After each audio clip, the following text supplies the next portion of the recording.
Inicio la grabación.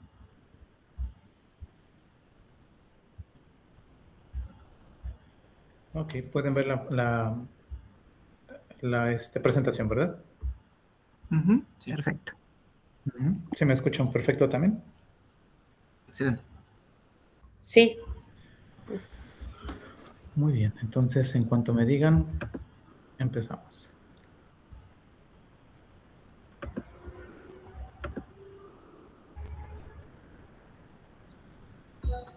Ya podemos. Martín, si quieres.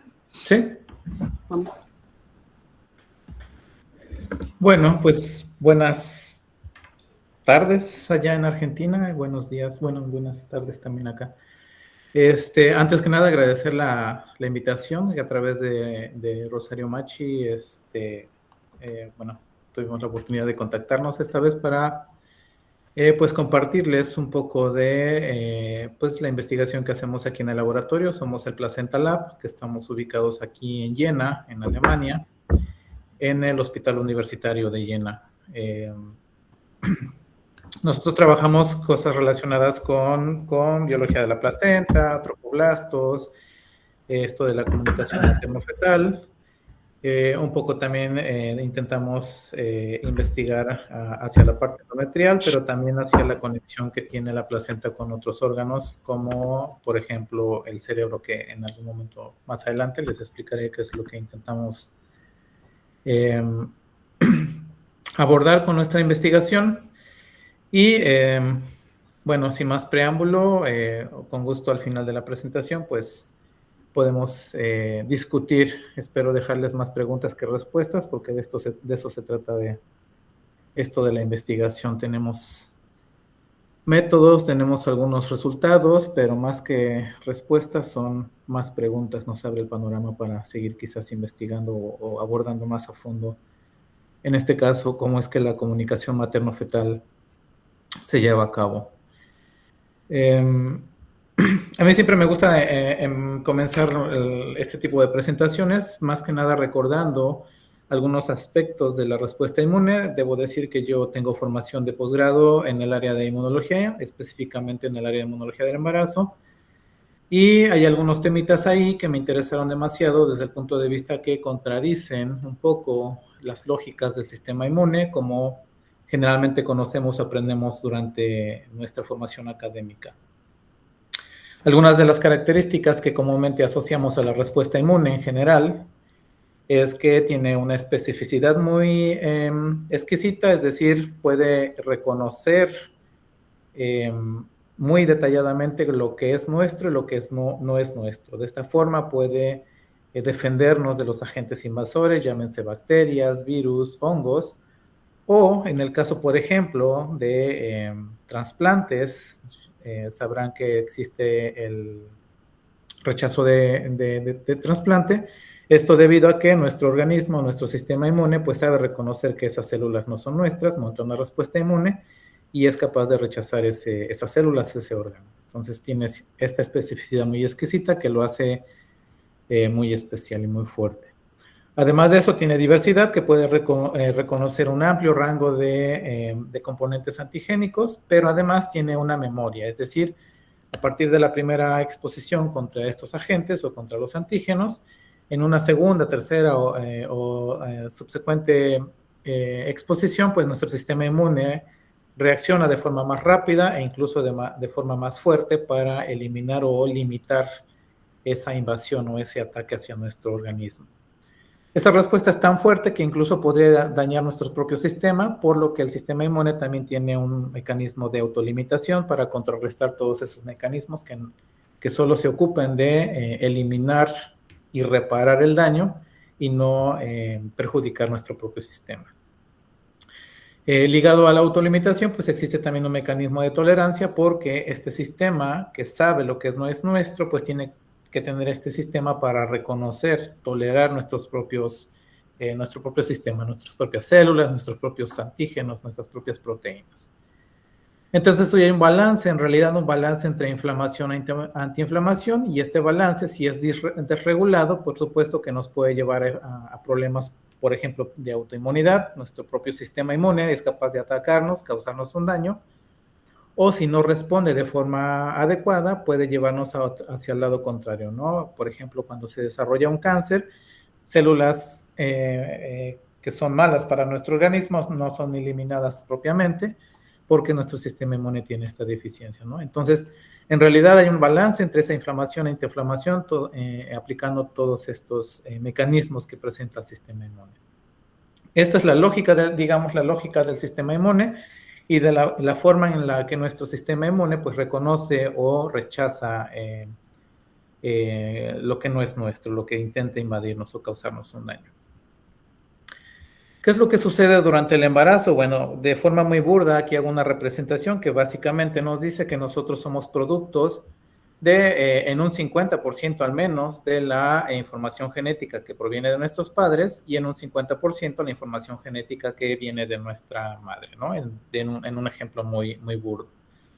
Eso quiere decir que, bueno, este individuo que permanece incluso en promedio 40 semanas en el lecho materno, pues debería ser considerado un ente extraño, y en la lógica del sistema inmune que vimos hace unos segundos, pues el sistema inmune materno debería automáticamente rechazar ese intento de implantación, ese intento de desarrollo embrionario. Lo cual sabemos que no sucede, y si sucediera ese rechazo, pues sabemos que está implicado en problemas de fertilidad, de infertilidad, que, bueno, algunas madres presentan y que son en gran medida algunos de los problemas que se relacionan con con fallos en la fertilidad. Entonces, ¿qué es lo que sucede, no? Sabemos lo que les había mencionado, sabemos que tenemos también una carga genética que nos hace diferentes, precisamente esa huella genética que es reconocida por el sistema inmune y que es principalmente los antígenos leucocitarios o el complejo principal de histocompatibilidad, que de hecho es lo que nos hace incompatibles. Pero sabemos que, bueno, hay ciertos mecanismos o ciertas propiedades que suceden en el ambiente materno-fetal, donde, por ejemplo, las moléculas de estos antígenos leucocitarios que se expresan son las no clásicas, a diferencia de las que expresan otras células, ¿no? De esa forma, bueno, tenemos ideas o se ha establecido que en el ambiente materno-fetal, pues existe un ambiente tolerogénico, un ambiente antiinflamatorio o un ambiente que no induce una respuesta inmunológica o no induce un reconocimiento del sistema inmune materno hacia los antígenos fetales, hacia las células fetales, y de esa forma permitir el desarrollo embrionario, la implantación, placentación, desarrollo fetal, etc. Como les mencionaba, bueno, el trasplante de órganos pues no es un fenómeno de ocurrencia natural, o sea, no andamos por la vida intercambiando órganos. Ahora, bueno, los pacientes que lo hacen pues tienen casi que de por vida pues un tratamiento que disminuye esa respuesta inmune del paciente. Sin embargo, la implantación embrionaria es un fenómeno natural y podría, bueno, de hecho se podría considerar como un trasplante semialogénico o alogénico, ¿no? Debido a esa diferencia genética que tiene el embrión con la información genética materna. Entonces, los mecanismos que podrían estar sucediendo en esta interfase materno-fetal, pues son diferentes y son variados, ¿no? Uno de ellos que les había mencionado, pues bueno, es esta expresión no clásica de antígenos leucocitarios, pero hay otros mecanismos también que podrían estar mediando esa comunicación materno-fetal durante el embarazo. Y donde podría estar sucediendo esa negociación, esa comunicación bidireccional entre el feto y la madre, pues principalmente pues sucede que es la placenta, ¿no? Este órgano que hace algunos años pues era un órgano un poco olvidado, o no había cierto enfoque en la importancia que este órgano tiene, no solo para sustentar la vida durante el desarrollo fetal, sino también para mediar todo ese tipo de mecanismos que tienen que llevarse a cabo durante el embarazo. Entonces, bueno, sugerimos que la placenta pues actúa precisamente como ese referee, como ese órgano que medía esta transferencia bidireccional de información entre la madre y el feto, ¿no?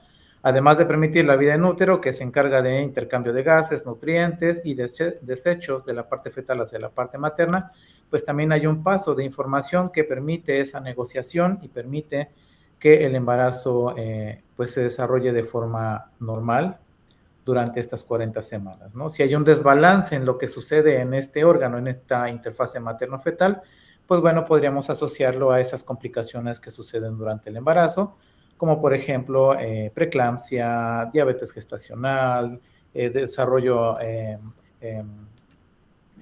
restricción del crecimiento fetal, entre otras, ¿no? Es muy interesante lo que les decía porque, bueno, también una distinción que tenemos entre los mamíferos incluso es que nuestro tipo de placentación, que es hemocorial, quiere decir que las células fetales, las células de la placenta, están en contacto directo con la sangre materna, es decir, hay una exposición directa de los antígenos fetales a el sistema inmune materno. Entonces, nuevamente, debería haber un reconocimiento, sin embargo, pues pareciera que no lo hay. Pueden encontrar evidencias en la literatura donde dice que sí hay cierto reconocimiento, pero lejos de inducir una respuesta inmune para rechazar estos elementos, se crea o se induce un ambiente tolerogénico, ¿no? En el caso de las células NK, por ejemplo, se ha visto que en vez de inducir citotoxicidad, pues favorecen la producción de factores angiogénicos, factores de crecimiento, quimiosinas que ayudan a reclutar otras células que van a permitir mantener esta tolerancia a todo este ambiente materno-fetal. Entonces, toda esta mezcla de células, las células de la placenta que son trofoblastos, hay diferentes tipos de trofoblastos, citotrofoblastos, sincitiotrofoblastos, los que invaden que son los trofoblastos extravellosos, etcétera. Todos estos tienen la capacidad de liberar moléculas, componentes directamente hacia el lado materno y de alguna forma mediar esa comunicación con el lado, con la parte materna. Pero desde la madre hacia el feto también existen, en la literatura pueden encontrar reportes donde hay transferencia de información también en forma de moléculas, en forma de células o derivado de ellas, como vamos a ver más adelante, que permiten esta comunicación bidireccional. Entonces, nuevamente, para que se mantenga el embarazo, pues es también una negociación, un balance entre la parte antiinflamatoria e inflamatoria para llevar a cabo el correcto desarrollo fetal. Tanto así que, bueno, se ha sugerido que existe un paradigma inmunológico durante las 40 semanas, durante los 3 trimestres de embarazo, donde el primer trimestre se considera que se favorece un ambiente inflamatorio que favorece principalmente la implantación embrionaria, la placentación, liberación de factores de crecimiento, etcétera, para permitir los eventos primarios del embarazo. Hacia el segundo trimestre se favorece un ambiente tolerogénico, antiinflamatorio, que favorece el correcto desarrollo fetal, etcétera. Hacia el final del embarazo, principalmente se vuelve a generar un ambiente proinflamatorio que va a favorecer hacia el final la ruptura de membranas, el inicio de parto y la correcta expulsión, por ejemplo, de la placenta. Si estos mecanismos son alterados, este umbral de inflamación o antiinflamación es alterado, pues pueden existir problemas, ¿no? Parto pretérmino, incorrecto desarrollo fetal, etcétera, ¿no? Y algunos otros problemas que no solo afectan al feto, sino también a la madre, ¿no? Entonces, ¿quiénes son los mediadores? Los mediadores que favorecen esta comunicación materno-fetal, pues bueno, hay muchos, ¿no? Desde los gases, iones, fármacos, etcétera, que pueden potencialmente cruzar de un lado hacia el otro en esta interfase materno-fetal. Entonces, les había mencionado, hay otros desde elementos muy pequeños que pueden cruzar de forma muy facilitada o algunos otros como los anticuerpos, la inmunidad pasiva que es mediada por receptores, pero también hay otros elementos más grandes que pueden cruzar la barrera placentaria desde el lado materno hacia el lado fetal, por ejemplo, células enteras en lo que se llama microquimerismo. Existe el microquimerismo materno, es decir, células de la madre logran pasar al lado fetal, y el microquimerismo fetal, que es células fetales, pueden atravesar la barrera placentaria y alojarse en el sistema materno, ¿no? También es una teoría que sugiere que este intercambio de células puede mediar también esa negociación y esa tolerancia materno-fetal durante el embarazo. Las células microquiméricas incluso pueden permanecer en el sistema décadas vinculadas a un buen desarrollo del sistema inmune o otros efectos, por ejemplo, cerebrales o pulmonares o cardíacos.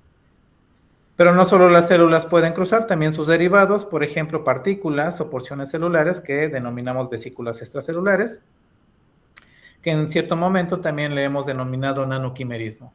¿Por qué? Porque ahorita vamos a ver más adelante. No voy a ahondar muchísimos detalles en la parte de la clasificación y detalles de las vesículas extracelulares. Bueno, algunos de ustedes tendrán también ya quizás información básica sobre las vesículas extracelulares. Pero bueno, sabemos que hay diferentes poblaciones, diferentes tamaños, las podemos reconocer, podemos identificar un poco su origen por los marcadores que presentan en superficie y o el cargo también. Dentro de las vesículas pueden contener diferentes componentes, ya sea proteínas, ARN, ADN, algunas otras cosas que podemos utilizar para clasificarlas y para tratar de rastrear su origen. En tamaño podemos decir que las vesículas extracelulares vienen desde un rango de por ahí los 50 nanómetros hasta la micra o las 5 micras cuando hablamos, por ejemplo, de oncosomas. En general me voy a centrar más en la parte de los exosomas y microvesículas o vesículas pequeñas y vesículas largas por la nomenclatura si es que no se han caracterizado. Entonces, exosomas que tienen un tamaño aproximado medio de 100 nanómetros, alrededor de los 100 nanómetros, y las microvesículas que tienen un tamaño promedio alrededor de los 200 nanómetros, entre 150 y 200 nanómetros. Se dice que estas poblaciones podrían ser consideradas como una población de partículas polidispersa porque a pesar de que tenemos un tamaño promedio alrededor de 100 nanómetros en los exosomas, pues tenemos una dispersión de tamaños, que ahorita vamos a ver más adelante. En el caso de la comunicación materno-fetal, pues bueno, lo que les mencionaba, esos mensajes que logran pasar del feto a la madre y de la madre hacia el feto, pues ahora también se trata de establecer si existe un comunicatoma durante el embarazo, ¿no? Toda la clasificación o tratar de clasificar y buscar cómo son todas estas señales que se transmiten de la madre al feto y del feto a la madre que establecen en esta comunicación materno-fetal. Lo que les mencionaba acerca de las vesículas extracelulares que logran cruzar de un lado al otro, que podríamos denominar nanoquimerismo, debido a que, bueno, si estas vesículas extracelulares pues también contienen DNA del feto que se distribuye en el sistema materno, ese DNA que es de otro origen, pues puede considerarse también como parte de este fenómeno que es el microquimerismo, nanoquimerismo. ¿Qué tienen estas vesículas extracelulares? Pues nuevamente les mencionaba, podemos encontrar ADN nuclear, podemos encontrar ADN de las mitocondrias, podemos encontrar mensajero, o podemos encontrar ARN no codificante, por ejemplo, microRNAs o RNAs largos, o algunos otros que no son codificantes. Proteínas, por supuesto, enzimas, pero también pueden encontrar algunos reportes donde organelos o estructuras más complejas pueden ser encontradas en las vesículas, por ejemplo, las mitocondrias. Entonces, es toda una maquinaria que se puede transportar dentro de las vesículas extracelulares y que puede potencialmente tener un efecto en las células que son las receptoras, ¿no? Tanto en el sistema materno como en el sistema fetal. Me enfocaré un poco más en el sistema materno, dado que es fácil, digamos, o viable el estudio hacia la parte materna en humanos. Igual me voy a centrar hacia la parte humana. Podemos ver que, bueno, pueden encontrar en la literatura algunos reportes que muestran que las vesículas extracelulares, el cargo que tienen las vesículas extracelulares derivadas o durante el embarazo, pues tienen varios efectos a nivel inmune, materno, pero también fetal, a nivel endotelial, a nivel muscular y a otros niveles, ¿no? También a inicios muy tempranos del embarazo hay una comunicación entre, por ejemplo, el blastocisto hacia la parte endometrial, favoreciendo la implantación en el punto exacto de la implantación. algunos otros elementos. Ahorita vamos a ver. Algo muy importante que debo mencionar es que vesículas durante el embarazo pueden contener elementos muy específicos, en este caso específicos de la placenta, como por ejemplo la placenta expresa grupos de microRNAs que solo van a estar ahí presentes y que en dado caso, si los encontramos, por ejemplo, en sangre materna, podrían incluso servir como marcadores de daño o del estado de la placenta o del estado embrionario. Entonces, todas estas señales, bueno, tanto las señales de las células que pueden transferirse o de las vesículas que pueden estarse compartiendo entre la madre y el feto, pues tienen toda una repercusión, y lo que se intenta saber es si estas vesículas extracelulares pues también de cierta forma tienen un cierto tropismo específico hacia ciertos órganos. Debido a que, bueno, son de la placenta del lado fetal hacia el lado materno, hay un contacto directo con la sangre materna, pues estas vesículas deberían tener unos marcadores o unas señales en la superficie que las puedan dirigir a órganos específicos, o al menos alojarse en cierto porcentaje en algunos órganos, favoreciendo las funciones, ¿no? Por ejemplo, pueden encontrar algunos reportes mostrando que las vesículas de la placenta podrían incluso alojarse a nivel de la médula ósea, favoreciendo hematopoiesis o favoreciendo la producción de algún tipo específico de células inmunes.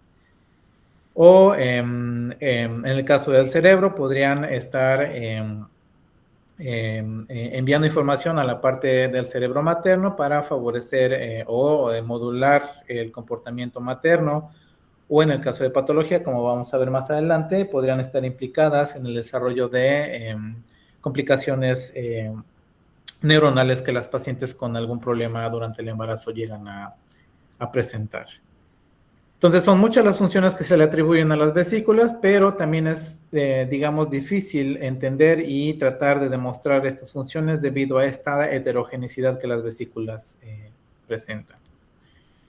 Lo que les había mencionado es que algunos estudios aquí del laboratorio nos hemos enfocado de cierta forma en rastrear estos microRNAs que son específicos de la placenta. Es el clúster 19, el grupo de microRNAs que están localizados en el cromosoma 19, que es el CE19MC, este clúster de microRNAs, que solo se expresan en la placenta, salvo en casos específicos en algunos tumores. Entonces, cuando encontramos estos microRNAs en circulación, incluso pueden servir como una prueba de embarazo, puesto que solo son liberados por la placenta. O algunos otros, por ejemplo, el clúster que se encuentra en el cromosoma 14, que también son relacionados al embarazo y que solo aumentan durante el embarazo, aunque no son específicos de placenta, también podrían considerarse como marcadores del estado fetal. Algo muy importante es que estos microRNAs pueden encontrarse en las vesículas extracelulares y, bueno, son un mecanismo que podrían estar utilizando las células, en este caso de la placenta, para comunicarse con otras células. Los reportes indican, bueno, lo que les había mencionado, del clúster 14, hay un incremento gradual durante los trimestres del embarazo. Incluso hay un desbalance cuando hay un problema durante el embarazo, por ejemplo, preeclampsia. Hay un aumento de estos microRNAs, lo que puede también decirnos que podrían estar participando en la patofisiología de estas complicaciones. O del clúster 19, que es más específico, digamos, específico de placenta, también encontramos ciertos incrementos. Ahorita vamos a ver un poco más adelante. Entonces, hay muchas preguntas que pues intentan responder sobre la biología de las vesículas extracelulares, y algunas de las cuales nosotros intentamos abordar aquí en el laboratorio es precisamente si hay una diversidad en tamaños de estas vesículas extracelulares, si hay una especificidad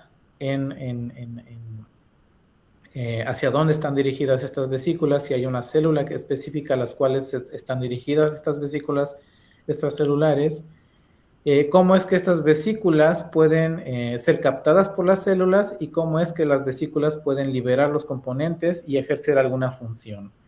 alguna función celular que puede estar asociada en la salud y la enfermedad, o sea, estas vesículas, bueno, es un medio de comunicación que utilizan las células de forma normal, pero que podría estar alterado en alguna patología, como les había mencionado. Voy a hablar un poquito más acerca de preeclampsia, que es una de las patologías asociadas al embarazo que abordamos aquí en el laboratorio. Y hay otras, ¿no? Últimamente, por ejemplo, durante COVID-19 se encontró que, por ejemplo, COVID podría ser transportada en vesículas extracelulares y algunos otros virus que podrían estar utilizando las vesículas como medio de propagación para infectar otras células.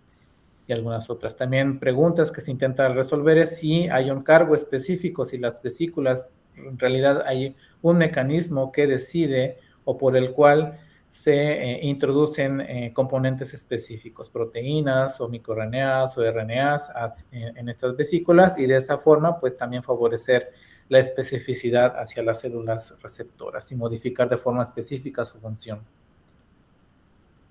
¿De dónde obtenemos las vesículas extracelulares nosotros?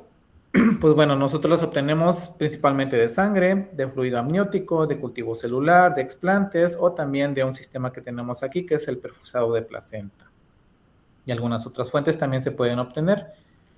Hay diferentes métodos de obtención, como sabrán. El que nosotros utilizamos a menudo es el ultracentrifugación, que nos ha permitido enriquecer un poco más nuestras poblaciones. Nosotros las podemos dividir al menos en dos, vesículas pequeñas y vesículas grandes. Las vesículas grandes o microvesículas que son separadas por ahí de las 20.000 Gs, o las partículas pequeñas que las podemos sedimentar alrededor de las 100.000 Gs. Por supuesto, estos enriquecimientos se pueden purificar aún más utilizando algunas otras metodologías como gradientes de densidad, kits de precipitación, etcétera, ¿no? No voy a abordar más en la caracterización. Para su cuantificación, pues usamos muy a menudo lo que es el nanotracking análisis. Seguramente algunos de ustedes han utilizado tecnologías similares, donde podemos pues visualizar un poco las vesículas extracelulares. Aquí no cargo mi videíto, pero bueno, podemos observar las partículas, podemos determinar su concentración, la heterogeneidad de sus tamaños y, bueno, valorar de acuerdo. Nosotros también intentamos seguir la información o los requisitos mínimos que ha formulado esto que es la Sociedad de Vesículas Extracelulares. La última actualización fue en el 2023. Y bueno, entre más marcadores, entre más caracterización se ofrezca de las vesículas, pues es mejor la aceptación o la clasificación que podemos ofrecer de estas vesículas. En general podemos ver patrones como estos utilizando nanotracking análisis, por ejemplo, nuestras vesículas pequeñas que son tienen un tamaño alrededor de los 100 nanómetros, o las partículas grandes que tienen un tamaño, una moda, en este caso una población mayoritaria alrededor de los 200 nanómetros. Después de eso podemos utilizar otras combinaciones. Nosotros podemos utilizar, por ejemplo, Western blot, pero también podría utilizarse citometría de flujo. Ya existe una actualización de nanotracking análisis donde es posible ver fluorescencia y combinar algunos marcadores. También se puede utilizar microscopía confocal o microscopía electrónica para buscar algunos de los marcadores clásicos de exosomas o clásicos de microvesículas o marcadores específicos si estamos hablando de algún tejido especial, en este caso, pues placenta. Entonces, los marcadores, ustedes pueden elegir los marcadores clásicos o no clásicos para diferenciar sus partículas extracelulares. En realidad no hay un mínimo o un máximo, entre más, como les había mencionado, entre más marcadores se logren obtener o caracterizar, bueno, mejor clasificada podría estar nuestra población de vesículas. En nuestro caso muy particular, usamos varios marcadores para identificar el origen de nuestras partículas. Si, por ejemplo, aislamos vesículas de plasma materno, podemos buscar esta proteína, este marcador que es la fosfatasa alcalina, y determinar, por ejemplo, que durante el embarazo hay partículas de placenta, vesículas de placenta circulando en la sangre materna. Y bueno, en la literatura pueden encontrar que alrededor del 10% de esas partículas pertenecen o tienen un origen en la placenta más otros orígenes como endotelial o órganos específicos maternos. Entonces podemos saber que vesículas extracelulares de la placenta circulando en sangre o podemos aislarlas directamente de la placenta, por ejemplo, con el perfusado y podemos ver esta heterogeneidad de vesículas pequeñas, grandes, vesículas dentro de vesículas, etcétera, ¿no? Hay realmente una riqueza de vesículas extracelulares que se pueden obtener de la placenta o del plasma de madres embarazadas, pero lo importante, bueno, quizás esta densidad electrónica que podemos observar, pues nos quiere decir que hay componentes allí dentro, proteínas, enzimas, algunos otros que, pues, no podrían estar ejerciendo una función en las células receptoras. Entonces, algunas estrategias que nosotros utilizamos para intentar rastrear cómo estas vesículas pueden ser captadas por las células y tener una función allí. Si sabemos que existen, por ejemplo, microRNAs específicos de la placenta, pues lo que hacemos es hacer, por ejemplo, una transfección a células de placenta, trofoblastos. Podemos identificar la eficiencia de nuestra transfección, donde las células pues tienen alto número de copias de este microRNA. Podemos aislar las vesículas de los sobrenadantes de estas células y podemos observar que dentro de las vesículas existe también un contenido alto de estos microRNAs. Podemos, por ejemplo, teñir estas vesículas y estimular células no transfectadas o células sanas con estas vesículas y podemos empezar a rastrear, por ejemplo, combinando microscopía confocal y monofluorescencia. Y ustedes pueden encontrar que prácticamente todas las células tienen la capacidad de internalizar vesículas. En este caso, trofoblastos, que son células de placenta, células de endotelio o incluso células de cerebro, por ejemplo, aquí un astrocito. Y algo muy interesante es que podemos demostrar que realmente hubo una transferencia de vesículas o de material de estas vesículas por el contenido o los niveles de estos microRNAs que son específicos, que normalmente estas células no expresan, pero que cuando son estimuladas con vesículas de un embarazo sano o un embarazo con preeclampsia, podemos ver que hay diferencias en ese contenido, en esa transferencia de información, en este caso microRNAs, que pudieran estar dándonos algunas señales de que hay algo ahí que podría estar afectando la función de esas células.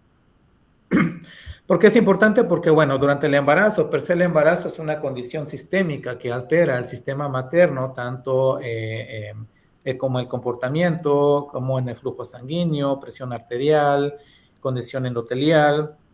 Hay cierta adaptación neurológica de la madre durante el embarazo que incluso puede mantenerse en etapas posparto. Todo esto sucede en embarazo normal, pero en complicaciones del embarazo, por ejemplo, preeclampsia, hay una mayor complicación debido a que hay un aumento de la presión sistémica, hay desestabilidad vascular, hay inflamación. Se han encontrado reportes o ha habido reportes de actividad neuronal desequilibrada. Bueno, hay episodios de neurodegeneración en las madres que tienen episodios de preeclampsia, e incluso en etapas por posparto, años posparto, incluso se observa que hay todavía señales de degeneración neuronal en madres que han sufrido episodios de preeclampsia. Entonces, lo que nosotros tratamos de identificar, por ejemplo, aquí una publicación que tenemos recientemente, es que esta liberación de componentes que tiene la placenta hacia la parte materna, directa hacia la parte circulante materna, pues potencialmente estas vesículas que se liberan hacia el sistema sanguíneo materno, pues podrían estar en cierto momento en contacto con la barrera hematoencefálica, es decir, si durante el embarazo tienen la capacidad de llegar y ejercer ahí un efecto, digamos, normal, fisiológico, para permitir el cambio neurológico materno, pues en eventos patológicos, por ejemplo, en preeclampsia, estas vesículas, el cargo de estas vesículas podrían estar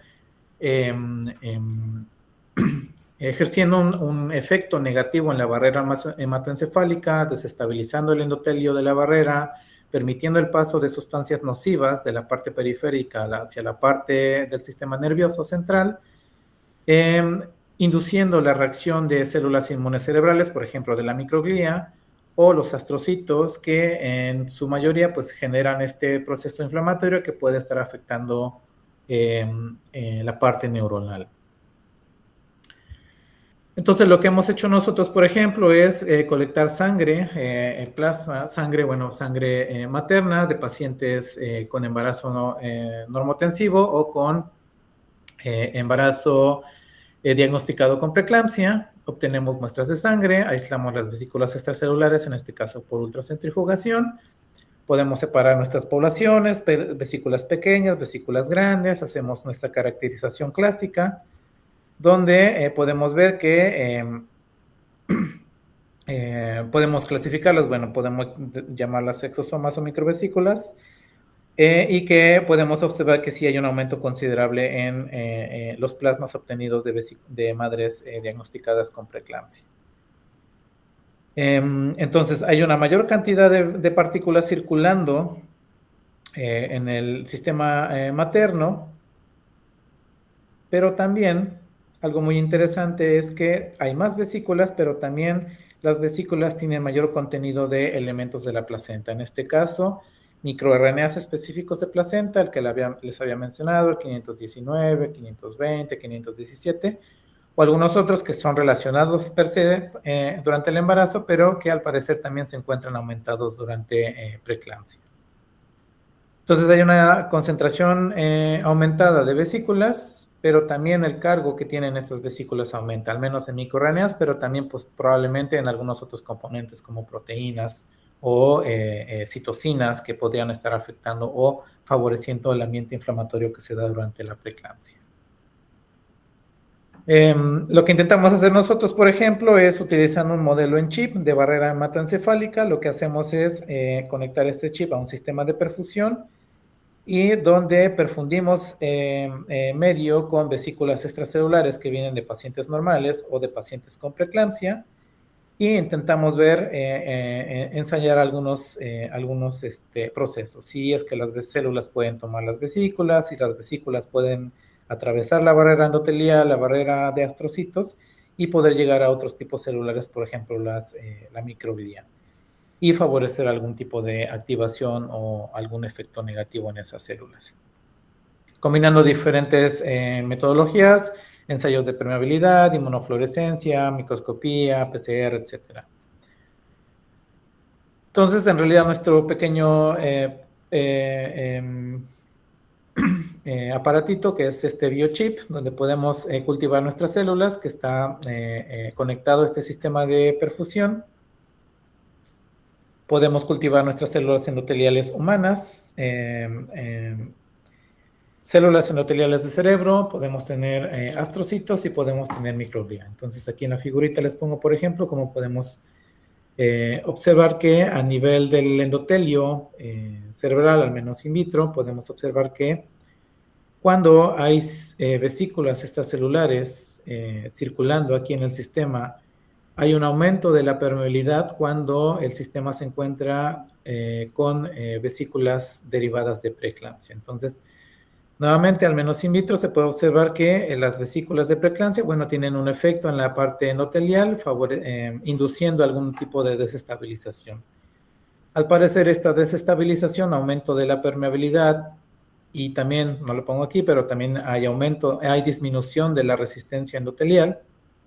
Esto puede deberse a que las partículas de preeclampsia pudieran estar disminuyendo la presencia de proteínas asociadas a las uniones endoteliales, como ocludina o claudina, sonula ocludens o algunas otras proteínas que son necesarias para mantener la integridad de esta barrera endotelial.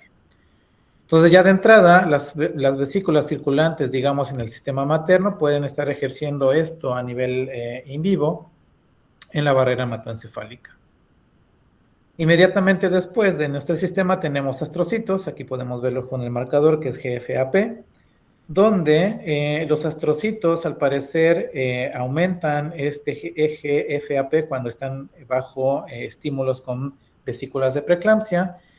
Esto quiere decir que hay una activación de astrocitos, pero que además también hay un aumento en la producción de citocinas, en este caso interleucina 6, y algunas otras también se pueden estar liberando en este sistema. Entonces, desestabilidad del endotelio, activación de estrocitos, pero también un efecto en las células de la microglía.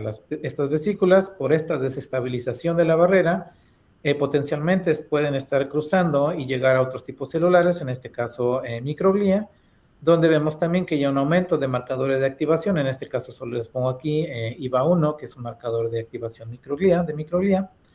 Pero también muy interesante, como les había mencionado, hay una transferencia de información. En este caso, estas células que generalmente no expresan estos microRNAs que son específicos de placenta, cuando se encuentran bajo estimulación con vesículas, tanto de embarazo normal como de preeclampsia, pues hay un aumento en la captación de este tipo de componentes.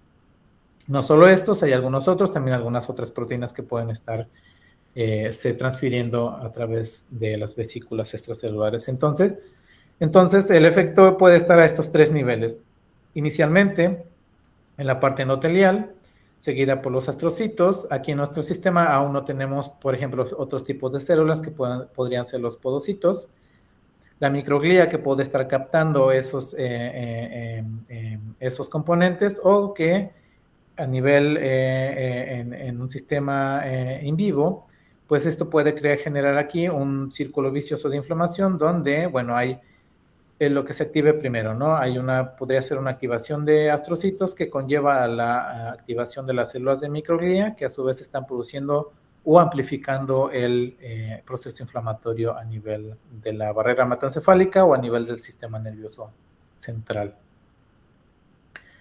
Bueno, esto podría estar relacionado, bueno, en este caso, bueno, es un sistema in vitro, se han observado en otros sistemas, en ratones, por ejemplo, que puede existir un mecanismo similar. Lo interesante o lo preocupante es que, bueno, estos, como les había mencionado, los episodios de preeclampsia, los efectos negativos que ocurren, pueden persistir años después de padecer estos preeclampsia. Entonces hay el aumento de la permeabilidad de la barrera hematoencefálica se mantiene, hay una disminución de la materia gris cerebral en las madres, que puede estar, bueno, afectando también la calidad de vida.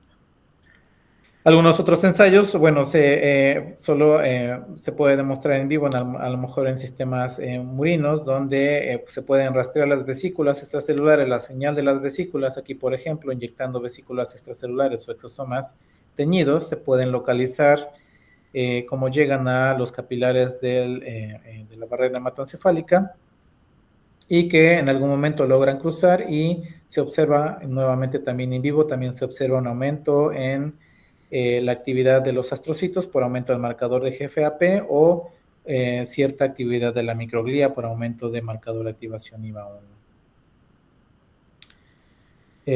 Me van avisando si me voy pasando, me voy extendiendo de tiempo.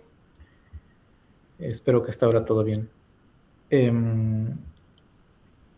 Bueno, esto es lo que podría estar, el sistema anterior, bueno, es lo que podría estar sucediendo en este eje placenta-cerebro materno, vamos a llamarle. Pero también, bueno, existe un camino muy largo desde la placenta hasta el cerebro. Las vesículas extracelulares pues tienen que navegar en el sistema periférico y encontrarse muchos otros sistemas que podrían estar pues eliminándolas o captándolas y también ejerciendo un efecto en esas células. Entonces, también lo que hemos encontrado, por ejemplo, es que, bueno, una de las células fagocíticas por excelencia, pues son los macrófagos. Y hemos observado que los macrófagos, pues tienen esta capacidad de internalizar vesículas extracelulares que tenemos aquí, por ejemplo, las teñimos de un color, las podemos rastrear dentro de estas células. Pero lo interesante es que, al parecer, bueno, es algo lógico quizás dentro de lo que les había mencionado, que son células fagocíticas.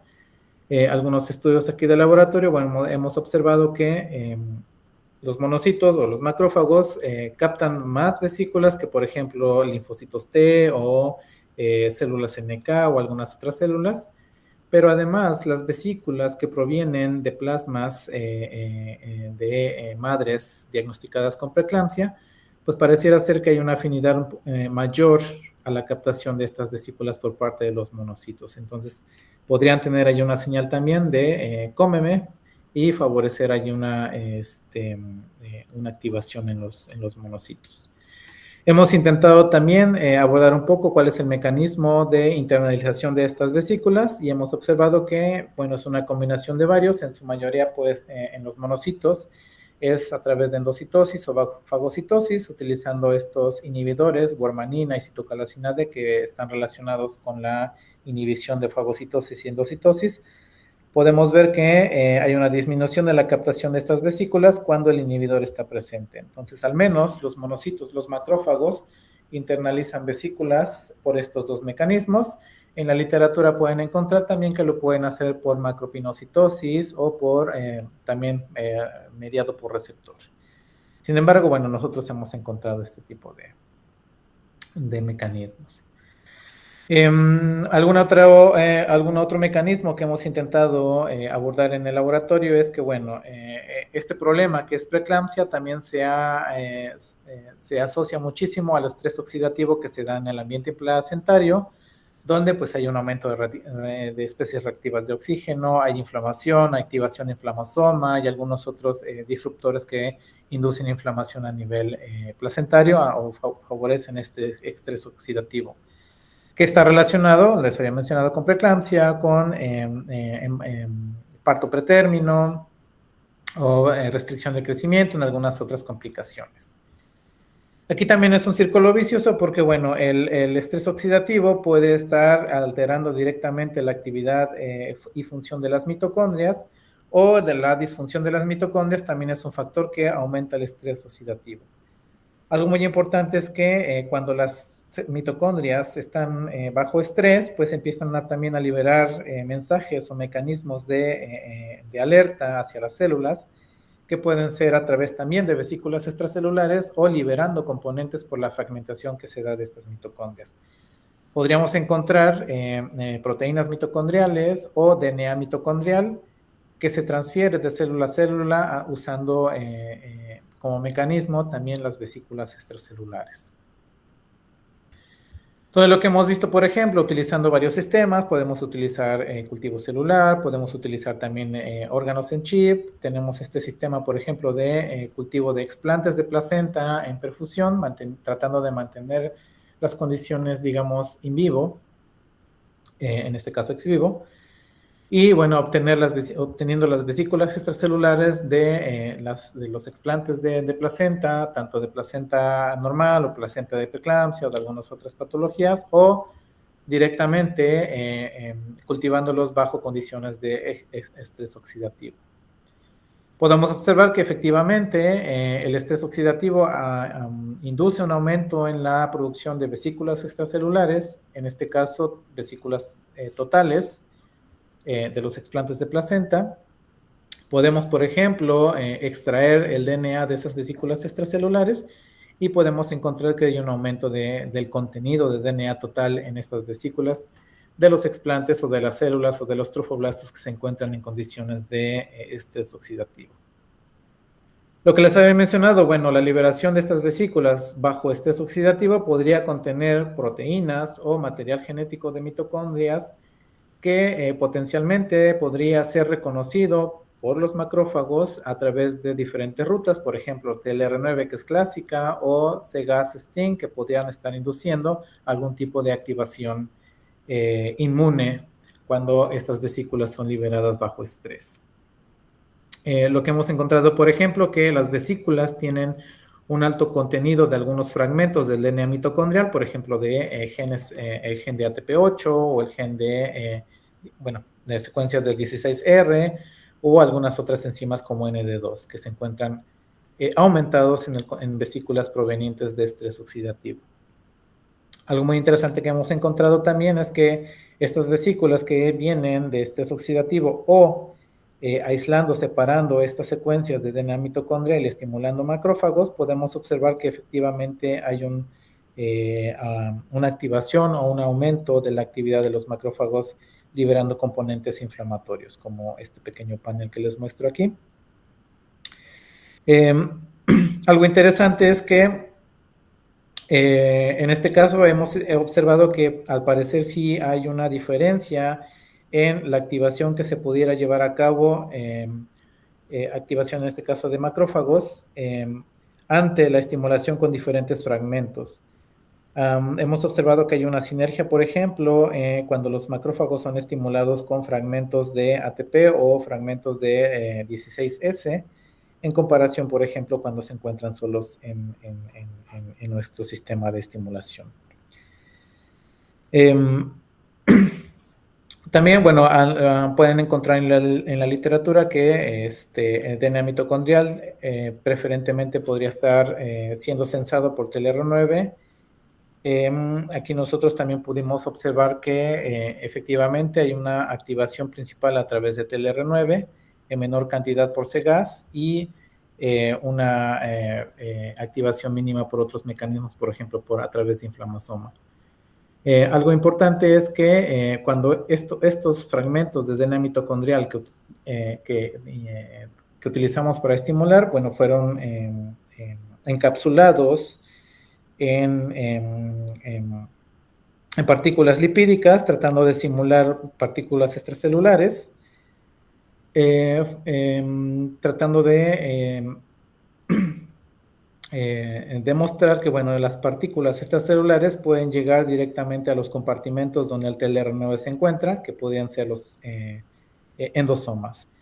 Recordando que, bueno, de los mecanismos principales de internalización de vesículas que hemos observado, pues es a través de fagocitosis o a través de endocitosis, que en cierto momento pueden fusionarse con el lisosoma, donde formando el endosoma el endosoma, donde podemos encontrar el TLR9 para favorecer la expresión de todas estas citocinas a través de TLR9.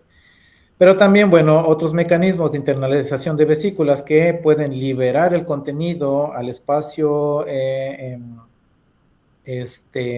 citoplasma, donde pues puede ser sensado por otras vías de señalización como CGAS. Al parecer la que está menos implicada es inflammasoma, pero en general pues podemos decir que pues las vesículas extracelulares bajo estrés pues contienen también otros elementos, por ejemplo, distintos a proteínas o distintos a microRNAs, en este caso, por ejemplo, componentes mitocondriales que podrían estar asociados a activación. Bueno, también estos son algunos argumentos que se pueden encontrar en la literatura, que cuando elementos de la mitocondria que en realidad no deberían alterar o ejercer una activación inmune, cuando se encuentran dentro de un endosoma o fagolisosoma, pues están dirigidos hacia la parte de inflamación, hacia la parte de señalización de inflamación, pero cuando están contenidos en la parte del citoplasma, los mecanismos que se activan, por ejemplo, CGAS, está más activado o favoreciendo más el aclaramiento de estos fragmentos de DNA mitocondrial para no favorecer una inflamación pues dañina. Entonces, bueno, en este pequeño estudio también que estamos intentando abordar, pues encontramos que DNA mitocondrial también puede estar asociado, al menos en el caso de la placenta, y que, bueno, en dado momento, si fuera posible rastrear DNA mitocondrial de la placenta, sabemos que hasta ahora no es posible, dado que las mitocondrias son heredadas por la madre, podrían funcionar también como un marcador del estado inflamatorio o del estado patológico de la placenta durante el embarazo.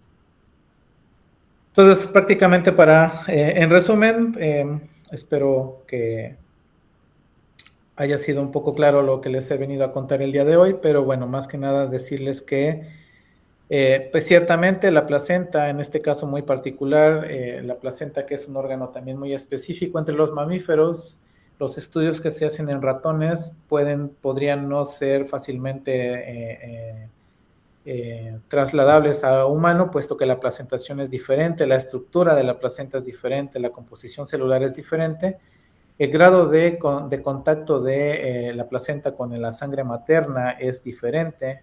Por lo tanto, los mecanismos que actúan en otros tipos de placentas, como en la murina o en la de conejos o en la de equinos, podrían ser muy diferentes a lo que sucede en humanos. Tanto así que, por ejemplo, preeclampsia es una condición que solo existe en humanos, En muy rara ocasión se ha encontrado la condición en primates no humanos, pero es muy difícil de reproducir una condición como preeclampsia para ser estudiada, por ejemplo, en animales en roedores. Entonces, la placenta humana es muy específica, es muy particular. De hecho, el único tratamiento para preeclampsia que existe hoy en día es el parto, es retirar el nacimiento y retirar la placenta, pues dando también la pauta de que la placenta es uno de los principales problemas, o los factores que libera la placenta es uno de los principales componentes que favorecen el desarrollo de preeclampsia o que ayudan a expandir la condición inflamatoria que se da durante la preeclampsia.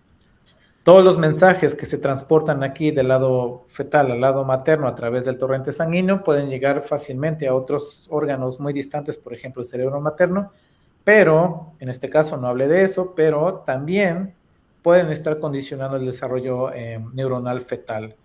Esto que se llama el DOHA, que es la teoría del desarrollo de enfermedades que tiene que ver con todo lo que el feto experimenta en la vida intrauterina. Bueno, esto puede condicionar y puede predisponer al desarrollo de enfermedades crónico-degenerativas en la edad adulta, o predisponer también la deficiencias neurológicas en la vida adulta o en el desarrollo neonatal. Entonces es todo el mundo también aquí. Hay otra parte donde otro grupo de aquí del laboratorio, Liz Socheski, es la que está también intentando abordar ese tema. Rosario Machi también en Argentina, bueno, ahora se encuentra acá también, intentando ver cómo el endometrio también puede liberar vesículas extracelulares, y estas vesículas pues modulan también la comunicación con las células embrionarias, en este caso con estados muy tempranos como lo es la implantación. También hay un diálogo ahí entre las vesículas endometriales, las vesículas que libera el blastocisto para pues favorecer la correcta implantación embrionaria y los eventos posteriores, donde esta comunicación bidireccional se lleva a cabo. Entonces, pues es más complejo, es mucha más información que podríamos hablar aquí todo el día, pero espero que les haya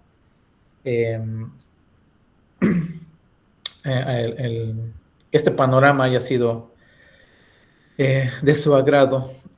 Pues no me queda más que agradecer nuevamente por la invitación, por la oportunidad de compartir un poco de lo que hacemos en el laboratorio. Por supuesto, nosotros somos el Placenta Lab. Udo Marker es el líder del laboratorio, y bueno, nosotros somos aquí los líderes de los pequeños grupos. Diana Morales, que es la principal en el grupo donde intentamos abordar esto del eje placenta-cerebro. Astrid Schmidt, que está más enfocada hacia la parte de toxicología de la placenta, pero también estudiando un poco de vesículas extracelulares.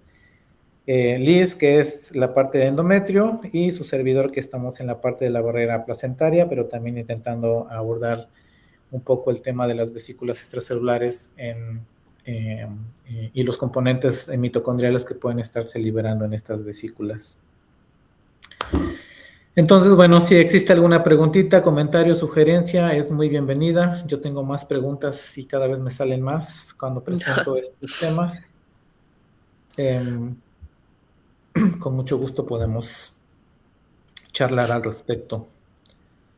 Bueno, José Martín, muchas gracias por tu clase. La verdad que estuvo re interesante, más creo que para los que trabajamos en interfase materno-fetal. Bueno, primero que te quería pedir perdón porque me tocaba a mí presentarte, pero este virus me tiene, la verdad, para atrás hoy. Así que bueno, ya contaste que estás en el laboratorio de placenta, es dirigido por Udo Market, pero bueno, les quería contar al resto que él es biólogo con un máster y un PhD en inmunología por la Escuela Nacional de Ciencias Biológicas, México. Bueno, actualmente en Alemania, pero ya me contaste de 10 años que estás en Alemania. Desarrolla investigación en biología de la placenta y barrera placentaria, comunicación materno-fetal mediada por vesículas extracelulares y microRNA. Y como nos mostraste, también trabajas con placenta, organoides. La verdad que los sistemas de fluídica estuvieron impresionantes, me re gustó. Así que bueno, les dejo a los interesados en hacer preguntas para que empecemos la ronda. Bueno, y muchas gracias, la verdad que estuvo muy linda, muy didáctica además la clase. Con gusto.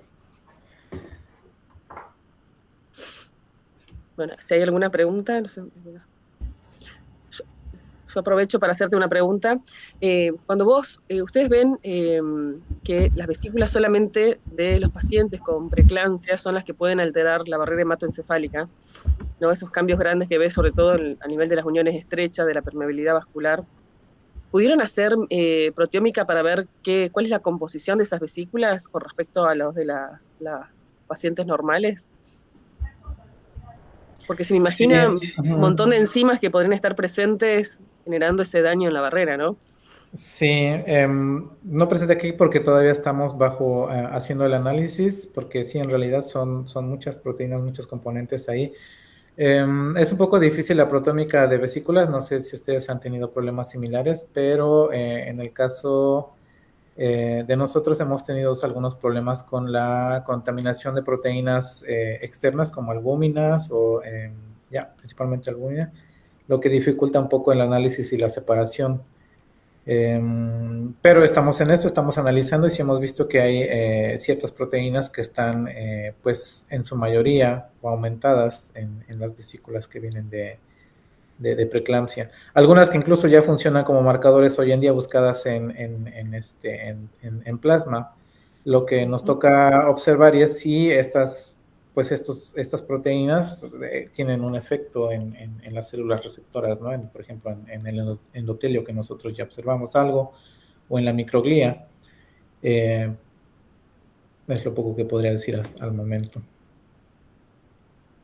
Me genera mucha intriga cómo es el sistema de chip que tenés para armar la barrera hematoencefálica y las células. O sea, eso después sería como un filtro Transwell, me imagino, mínimo, chiquitito. Sí, le llaman biochip, o sea, realmente para mí solo es un nombre que le pusieron. En realidad, para mí solamente es un sistema microfluídico, digamos, por ejemplo, aquí está. Sí. No es así de grande, es del tamaño de un portaobjetos, de un slide, de ese tamaño es. Entonces, el biochip viene con dos camaritas y cada camarita viene separada con una membrana porosa, son más o menos 3 micras, 4 micras, que no permite que las células migren, por ejemplo, los Transwell, que luego se usan para migración. En este caso no permite el paso de las células, pero sí permite que se queden ahí. Entonces, lo que hacemos, por ejemplo, primero volteamos el chip, ponemos los astrocitos, que son los que se tienen que pegar en la parte basal de la membrana, dejamos que se peguen 24 horas, por ejemplo, overnight, luego volteamos el chip y ya luego ponemos las células endoteliales en la parte posterior o en la parte apical de la membrana y, bueno, el chip está diseñado donde tiene un canal donde se conecta solamente a la parte, al otro lado, al lado cerebral, digamos, donde introducimos la microglía. Y bueno, la microglía pues también son células adherentes, entonces no tenemos ningún problema hasta el momento porque todas las células son adherentes, funcionan perfectamente. Lo que intentamos hacer también es que, bueno, ahora ya vimos que solamente las vesículas, circulando solo las vesículas producen ese efecto. Lo que queremos hacer ahora es introducir también circular, por ejemplo, o PBMCs o THPs, células macrófagos, ¿no? En presencia o no de las vesículas, y ver si esto también induce, por ejemplo, adhesión celular o incluso desestabiliza más la barrera. Pero en realidad solamente pues sí, es un Transwell adaptado a un slide donde tenemos 2 cámaras, un compartimento que nos permite conectar el flujo, y el flujo se puede adaptar. Nosotros lo adaptamos con un sistema de perfusión que una empresa que se llama EVD, que nos funciona muy bien porque anteriormente utilizábamos una bomba peristáltica, pero tenía que introducirse a la incubadora. Y esto genera mucho calor, entonces es difícil. Las incubadoras son buenas para mantener la temperatura caliente y aumentarla, pero no refrigeran. Entonces, aumentar el calor, eso pues alteraba la temperatura y es difícil controlarla y pues cocinar ahí solamente las células. Y la ventaja del sistema DVD es que la bomba es una bomba de aire, va afuera y adentro solamente es un sistema de fluido, de presión, de válvulas, que nos permiten mantener un flujo laminal, circular, continuo en nuestro sistema, tratando con una fuerza o con un flow rate similar a lo que podría estar sucediendo en los capilares. Claro, después lo podés desarmar, me imagino, porque vos ves en cada tipo celular, en cada capa podés ver qué pasó con cada tipo celular. Exactamente. O sea, sí, tiene ciertas ventajas y ciertas desventajas también porque Cuando tenemos todas las células es un poco difícil la visualización en el microscopio. Nosotros lo hacemos con confocal. A veces el poder de penetración del confocal no es suficiente para atravesar todas las capas que tenemos ahí, pero logramos sacar alguna información. Yo te hago una última pregunta porque lo veo a Daniel que levantó la mano. De T regulatorias y cómo impactan estas vesículas que logran aislar de las placentas o de los plantos placentarios. ¿Pudieron hacer algo?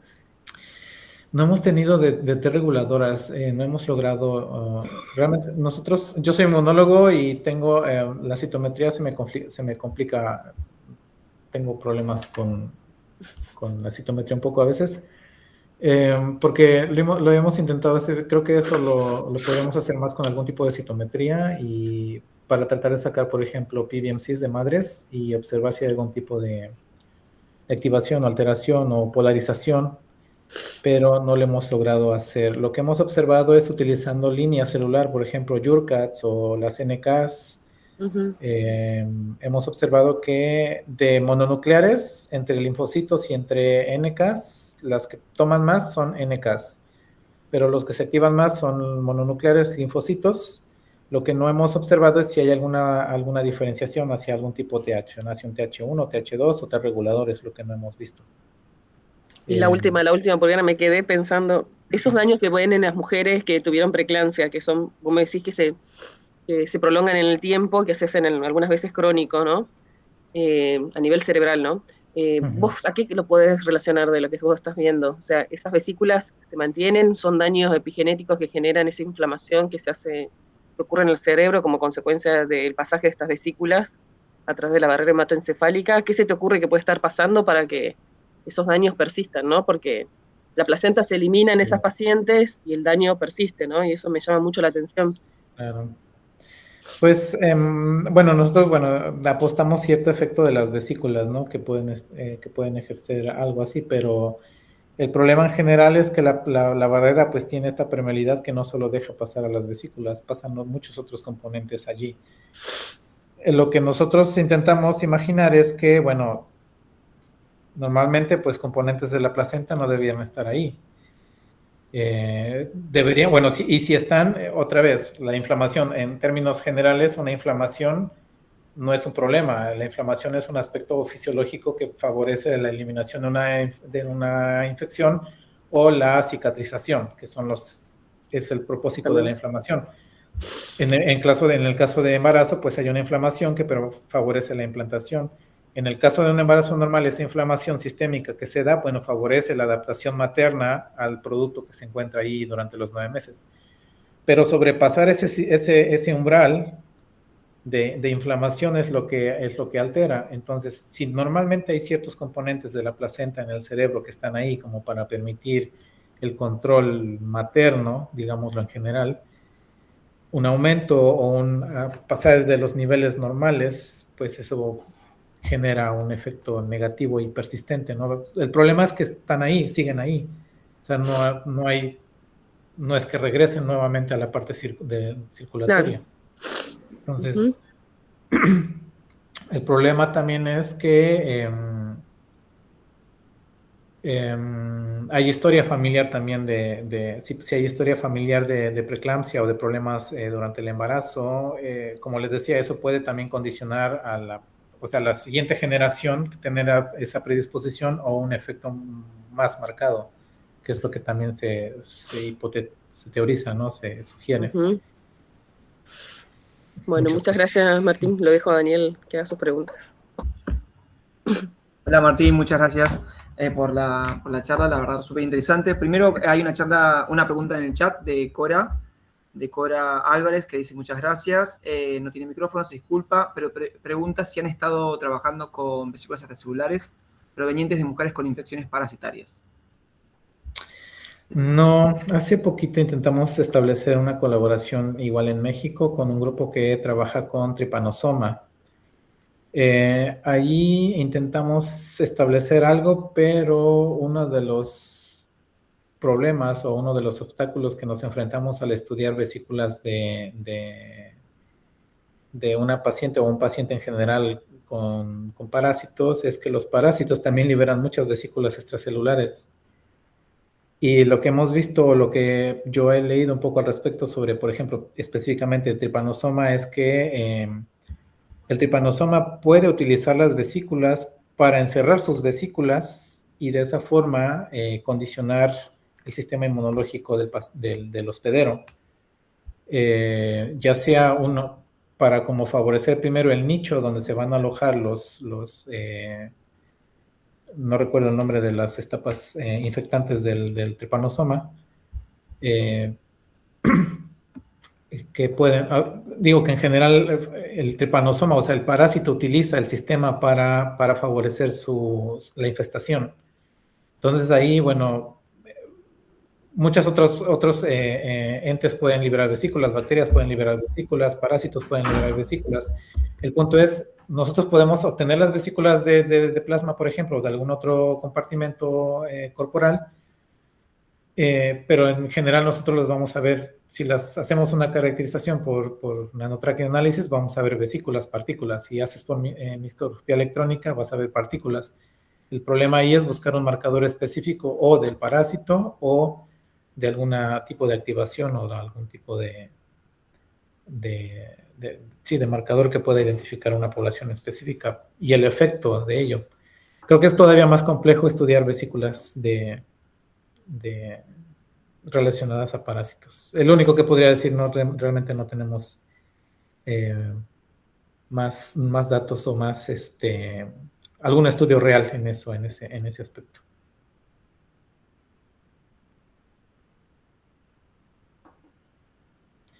Interesante, desde luego.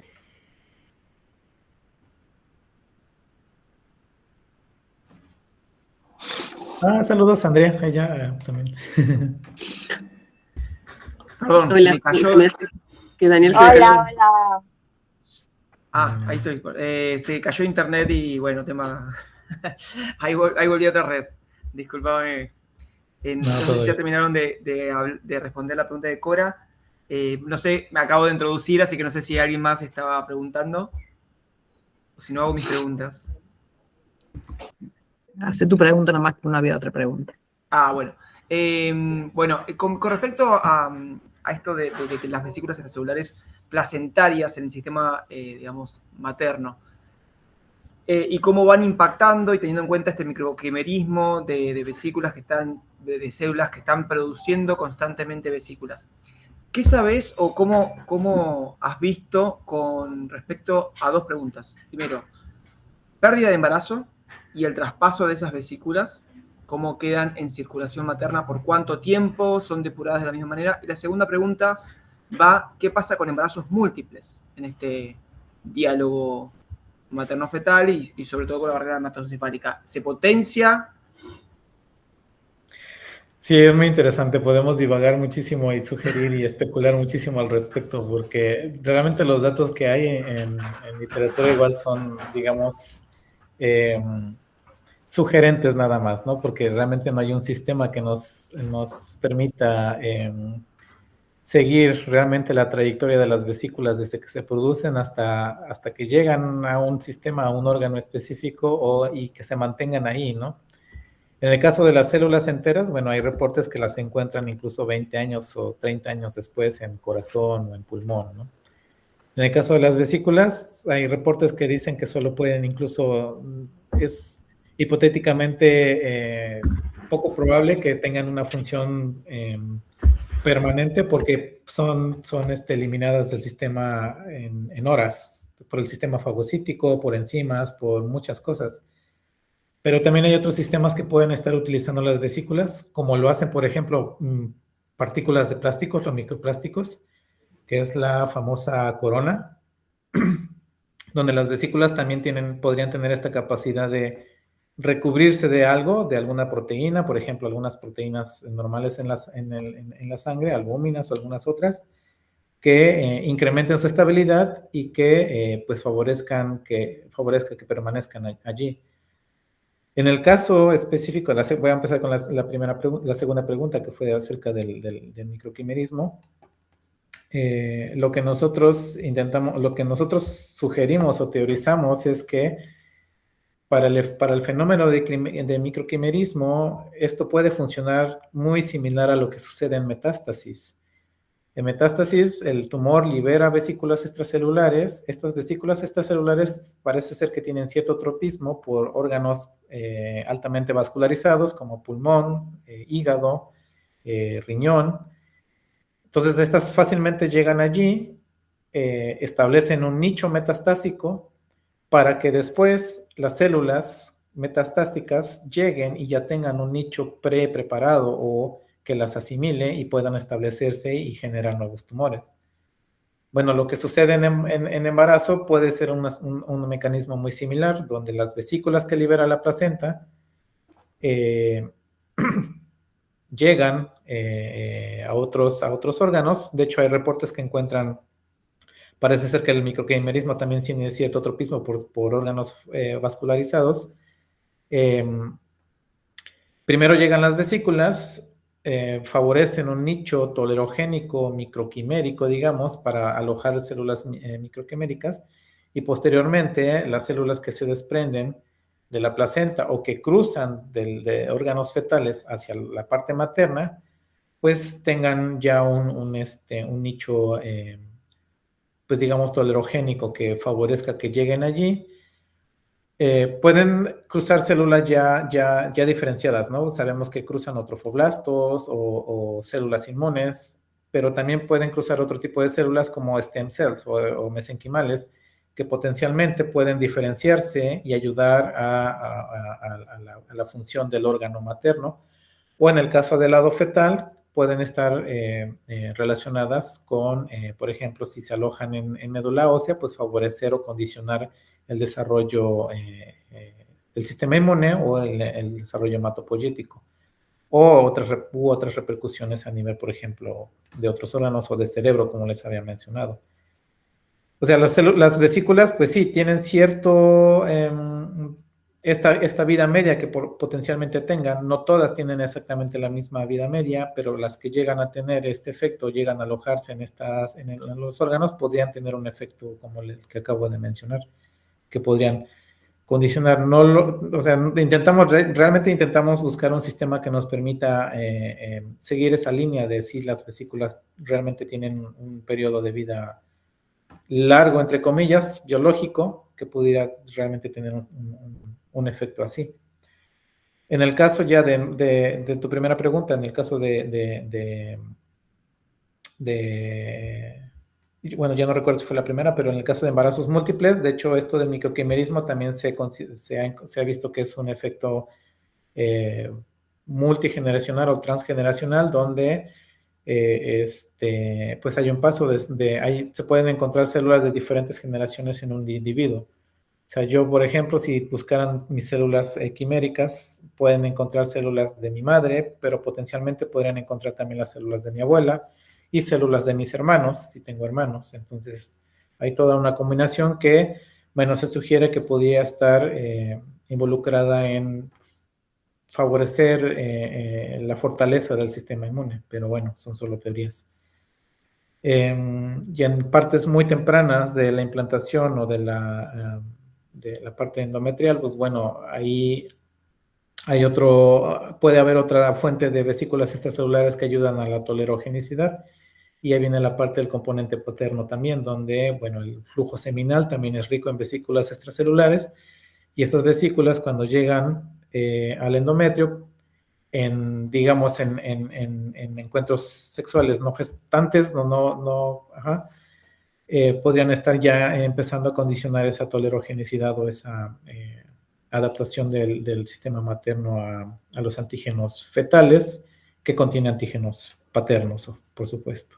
Entonces, creo que es mucho más complejo y más extenso la línea donde podemos involucrar, pues, a las vesículas. Muy filosófico. Muchísimas gracias. Si tengo tiempito de una pequeña pregunta. Claro que sí, con todo gusto. ¿Qué tal, José? Qué Hola, suerte hola. encontrarte acá. Sí. Muy linda, muy linda la charla. A mí me interesó mucho una cosa que dijiste al final de en cuanto a las mitocondrias, que dependiendo de si están en vesículas o están libres en el citosol, inducen inflamación o antiinflamación, ¿no? ¿Entendí bien?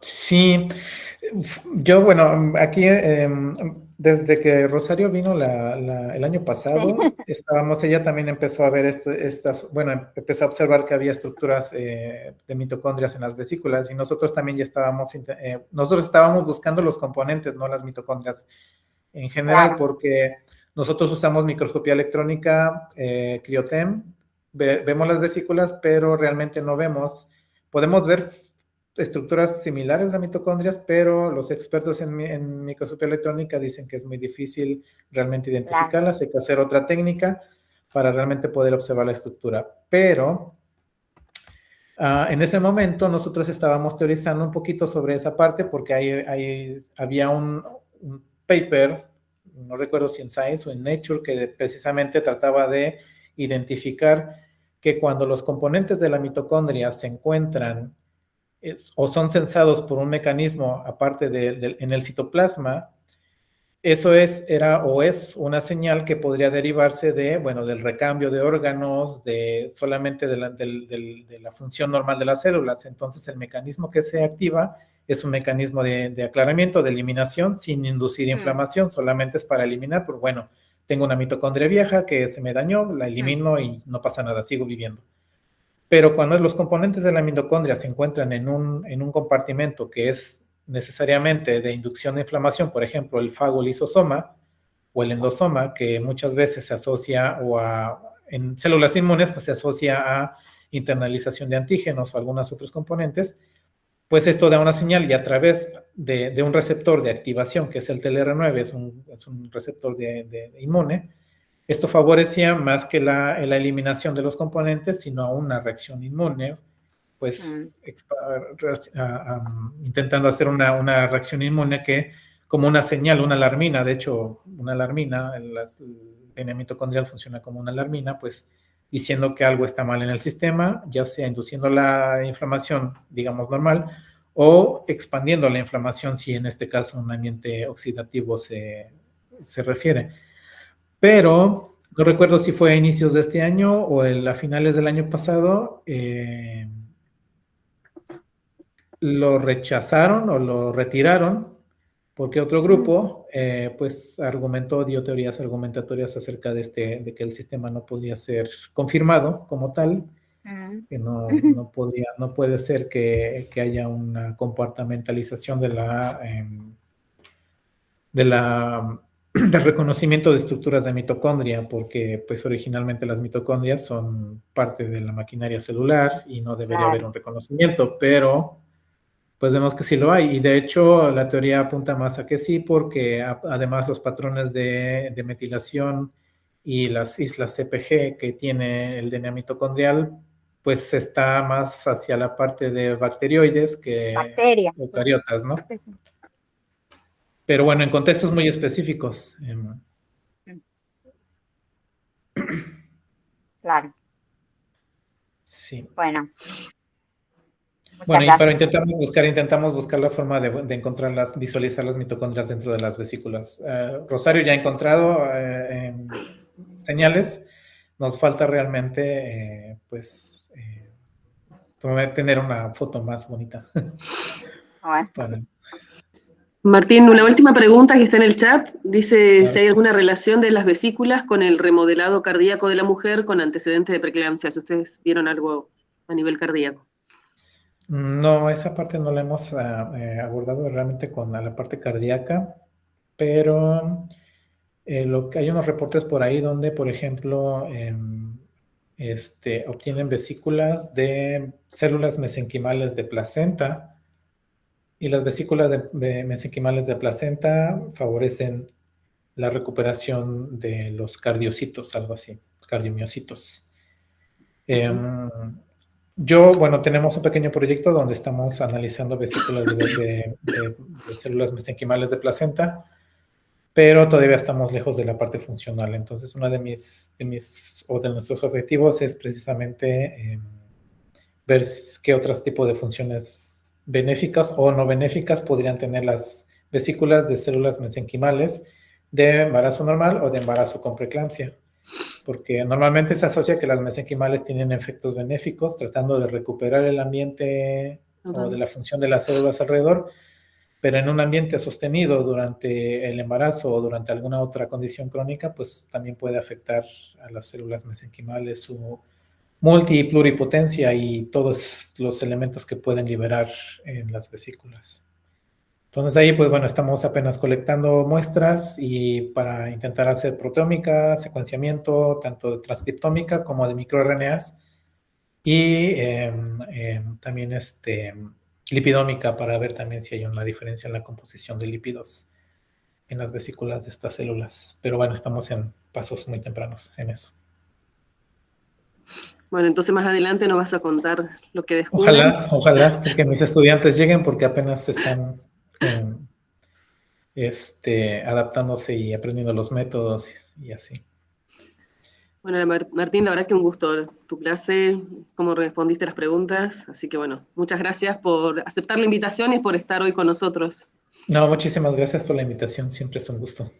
Bueno, saludos desde acá. Bueno, y te volveremos a contactar, ¿no?